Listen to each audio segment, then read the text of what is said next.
Like I said, I don't know what I'm doing yet, and this is me trying to figure it out.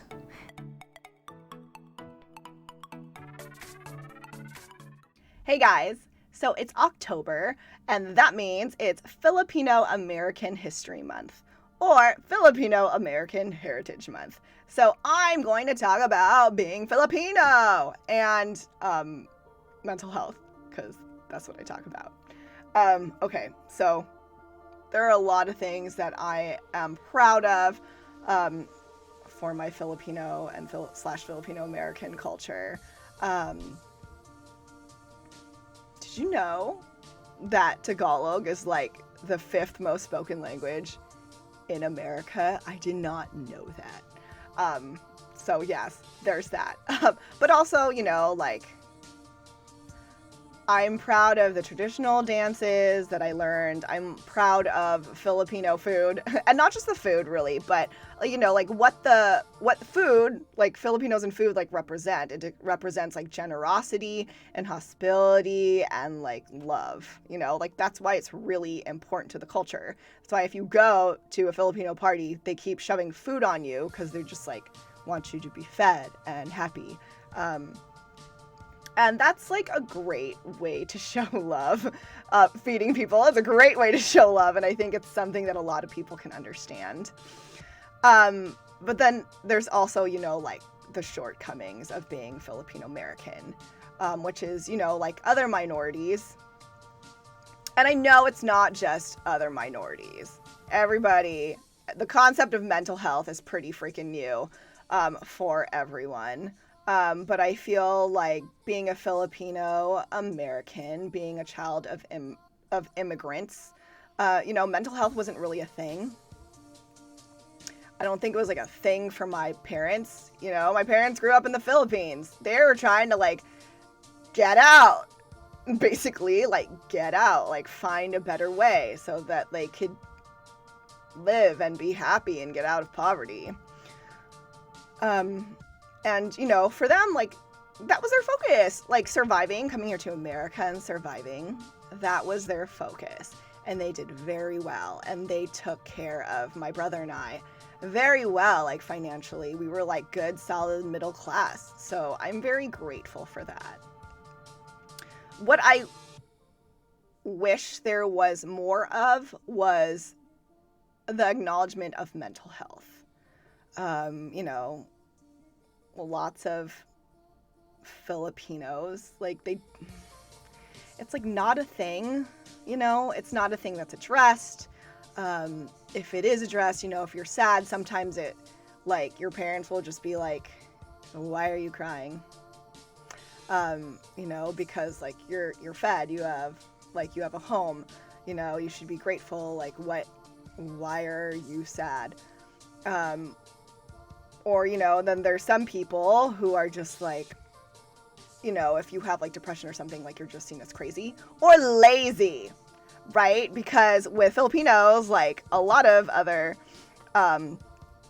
Asian cultures, like like work ethic is key and tops everything else.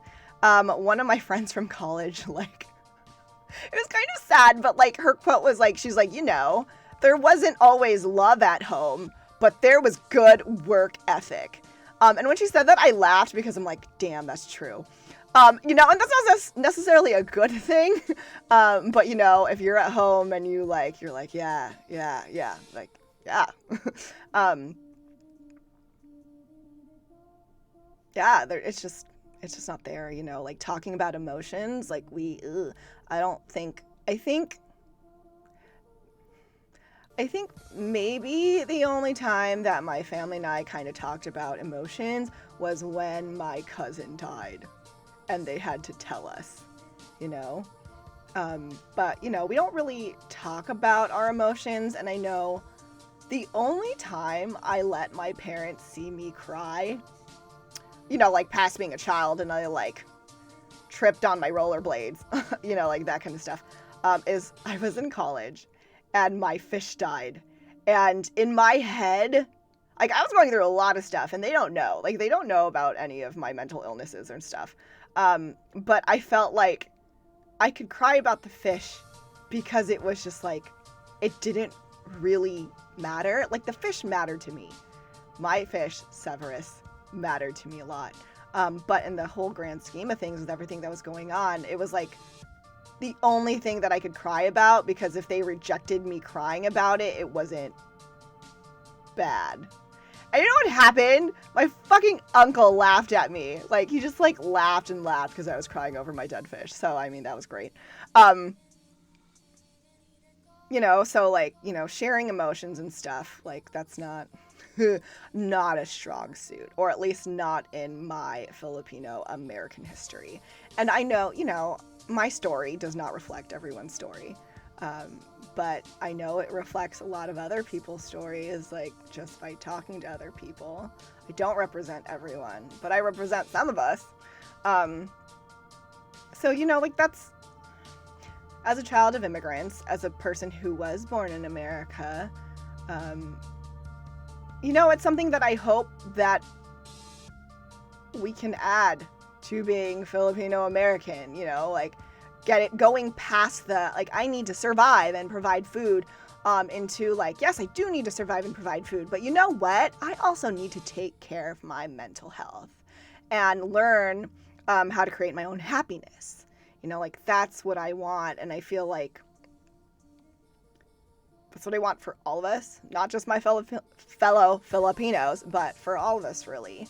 And yeah, I definitely, in my head, it's definitely like a minority struggle. Not that only minorities deal with this, but, you know, that's,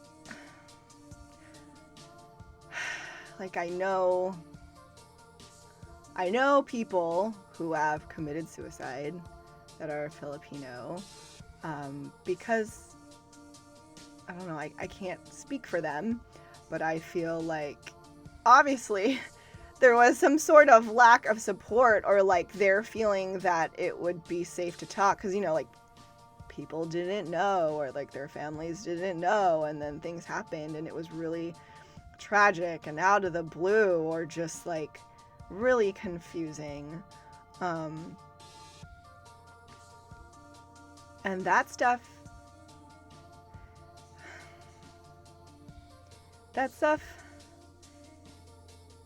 it's just, I don't know, it's super serious, like, obviously, and okay, I don't want to talk about that, but let me just, like, because I'm being honest, I don't want to talk about that. You don't got to share anything unless you want to share it. That is a PS reminder for all of us. You know, I think about the people that I've lost in that specific way, and I don't know, like, it's hard because, you know, like, I was almost there, you know, like, those people could have been me. I came very close a couple times. And so I guess I just want to touch on the subject because it's just like, I don't want anyone else to be there, and there are just many other Filipino-Americans and Filipinos and just, like, people, like, who I know, like, understand what I'm saying in this vague manner, and I don't want them, and I don't want myself again to be in this place where I feel, you know, like, I feel too ashamed to talk about my feelings because I'm Filipino and I'm supposed to be strong, because I have to work hard and I have to survive. You know, like, I don't want people to feel trapped like that and then feel like not good enough because they're not a good enough Filipino, because they're not, like, because, or whatever, you know. So yeah, that's where I am. That's what I'm talking about for Filipino History Heritage Month. I love my culture very much, and I hope that we progress. You know, and I hope I'm part of that progression. And I think that's it. That's all I want to say. Until next time, make sure you're creating happiness for yourself. Make sure you are, you know, staying in touch with your people, whoever you care about and stuff like that. You know, giving people a call, shooting people a text. It can mean the difference. in a lot of people's lives. So until then, peace out.